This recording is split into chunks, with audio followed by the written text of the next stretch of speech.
Hey folks, this is Vince with Dad's Gaming Addiction, and today we're going to quickly check out This is a Ghost. This is a game that recently released from Steam's Early Access program, and you can find it for about 15 bucks. There is a 1.0 launch discount of about 20%. So if you like what you see here, then grab the game while it's slightly cheaper. Like in Phasmophobia and other investigative style games, you can play solo, you can play with other people, you're going to choose a map, and you're going to go into this map and try and figure out what the ghost type is by gathering clues. You do have the optional task of banishing it. If you get the right ghost type, and you know what it is, and you craft the right ammo, and all that good stuff, then you'll be able to banish it, assuming that you know what you're doing and can handle it. And then once you're done, you leave the map, you get some money, rinse and repeat. Now, there is a number of things that this game does differently. For example, there's a reputation system among 3 different factions. You pick a faction prior to the map selection, and if you succeed in your run, you'll gain reputation with that faction, and that unlocks new purchasables in the merchant area. Yeah, there's a merchant area where you can spend the cash that you're earning and these like sigils or whatever. They're like little marks, like little tokens, whatever. And you spend those things as well to unlock more levels. You can unlock more ghost types or entity types. You can unlock upgrades for your equipment, that kind of thing. So you're going to pick a map, you're going to pick, whether or not you want to play solo. There's even difficulty. There's easy, medium, hard, and I think there's another one. I can't remember. But yeah, you choose a faction and yeah, off you go. Each location is, different in the sense that, this map is small, only has one floor, that kind of thing. Some new items that I've seen, you start with this little like laptop out in the yard or like out by your bicycle where you can leave your motorcycle, and you can actually put cameras down now and swivel cameras around and look through it. So that's really cool. They added that.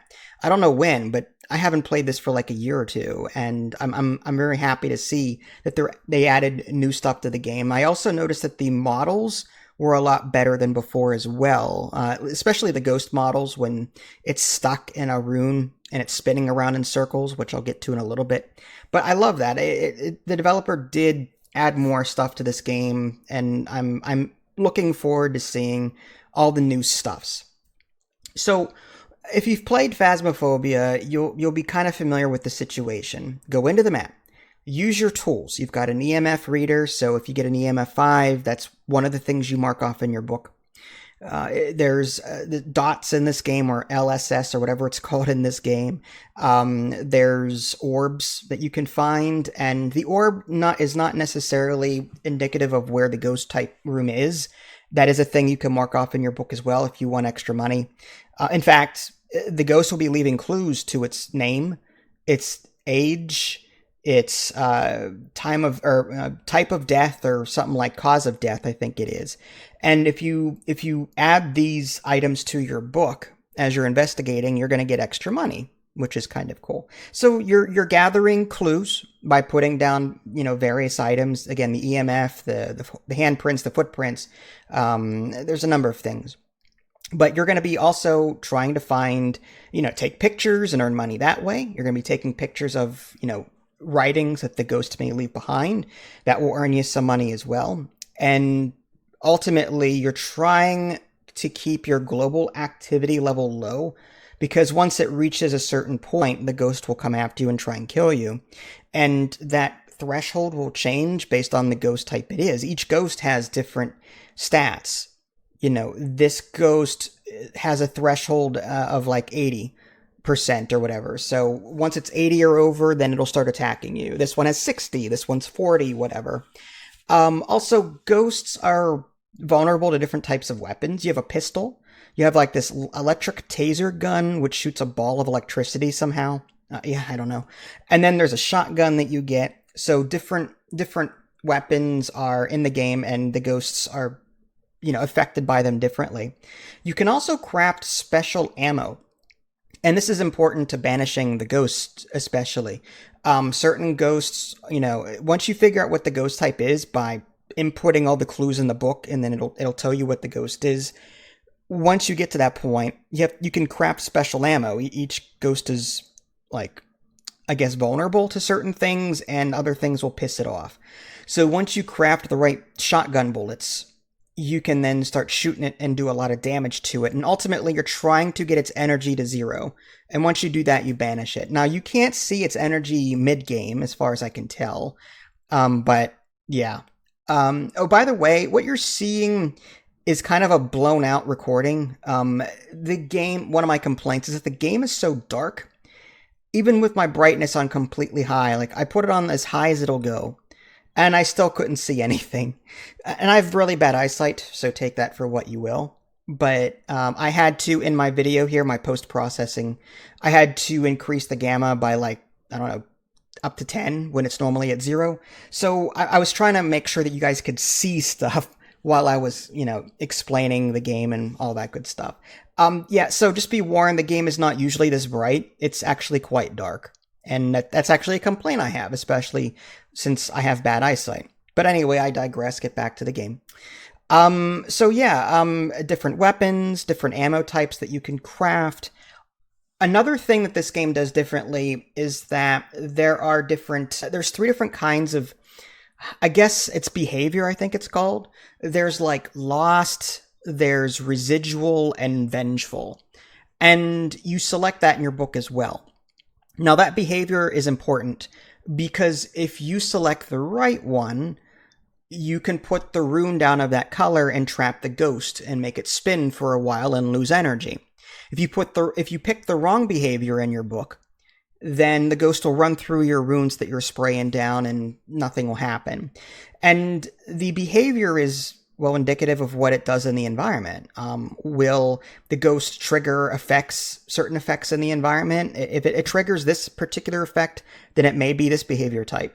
If it triggers this effect or it does this, then it may trigger that behavior type. So not only are you trying to gain clues as to like what the ghost is, you're also trying to get its behavior down pat so that you can spray the right rune color on the ground and trap it and then shoot it while it's spinning around in circles. And all of these things contribute to whether or not you're successful. If you've got the wrong behavior type, then you're not going to trap it in the rune, and you have limited runes, so there's that. If you don't have the right, if you're using the wrong weapon against it, you're not going to do a whole lot of damage, and you have limited ammo. If you have the wrong ammo crafted for your shotgun, that's going to piss it off even more. All while you're doing this, the global activity is going up. Now, you do get a limited number of incense, which will lower global activity for a short period of time. That's one way to do it. So yeah, like all in all, this game is pretty fun. I wasn't expecting it to launch out of early access. Like the last I saw it was like on version 0.5 something or 0.7 something. And now it's all of a sudden it's 1.0. So I'm like, wow, that was quick. But all in all, like I played it a couple of times off camera and it still holds up. There is a bit of a learning curve. Like the UI is not very intuitive. In the bottom right hand corner of the screen, you've got all these buttons, you got all these tools. Until you really know what you're doing, you're going to be stumbling. I highly recommend that you play this with a friend or other people that know what they're doing because you're going to get overwhelmed. To the game's credit, there is a tutorial, so, that's not a problem. The game will teach you certain things. But yeah, you'll be overwhelmed. Like, oh, I can put this shield up and it protects me from all damage. That's great. I just moved. Oh, now it's gone. Oh, I can't move while I've got this shield up. You'll be learning things over time as you continuously play. And again, my only real complaint with this game is it's very grindy in terms of earning money when you're doing stuff. You have to play on a really harder difficulty or a bigger house if you really want to earn a lot of money, which is unfortunate.